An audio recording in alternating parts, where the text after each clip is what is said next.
një ligj mbi financat, dhe më thonë, për bugjetin dhe financat. Për një periudhë, si që thash, keni qenë edhe nënkryetari i gjykatës kushtetuese. A ka të drejtë kjo qeveri në detyrë, zoti Kryziu, që ta dërgoj projekt bugjetin për vitin e ardhshëm në Kuvendin e Kosovës? Shikoni, dhe më thonë, gjykata kushtetuese ka pas shumë trysni dhe ka pas shumë punë. Ka herë ka pas punë dhe pa punë. Faktikisht, disa situata kanë qenë tragjiko-komike, kur i shikojsha disa udhëheqëse partive politike me ato letra në dorë, dhe më thonë, më jep ke imazhin se po shkojnë në komunë me nxjerr certifikat për lindje.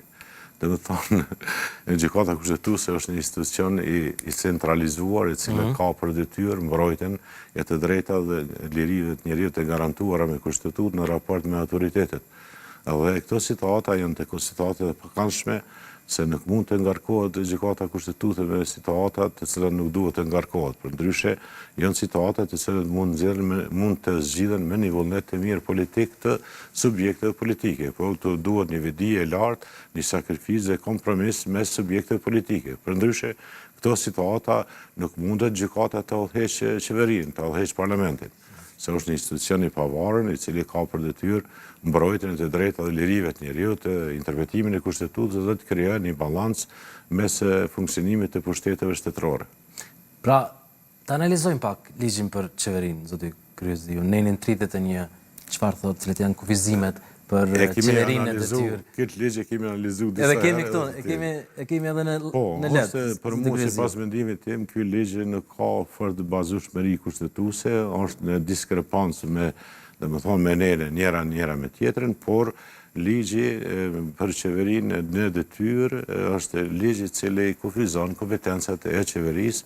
Një farë forme, Amerikanët për quajnë qeveria kujdestare, ne e quajmë qeveria në detyrë, e cila i ka limitume kompetencat. S'mund të propozoj projekt ligje? Nuk mund të propozoj projekt ligje. Që i bie për bugjetin s'mund të bëj? Dhe bugjetin, domethënë, duhet të harxojnë. Kuptimin praktik, domethënë, ai bugjet i cili ka mbet duhet të harxojë nëpër masa ligjore, si është. Përndryshe, mund të gjendet një alternativë, si thashë më herët, domethënë mund të mirët edhe iniciativë nga presidenti apo ashtu edhe prej 10 deputetëve, që në pajtueshmëritë e plotë të partive politike mund të kaloj dhe të miratohet buxheti, dhe nëse jo në formë kështu të mjaftueshme ta quaj, atëherë bëhet ribalancimi i buxhetit në qershor dhe aty mund të vendosen edhe investimet kapitale.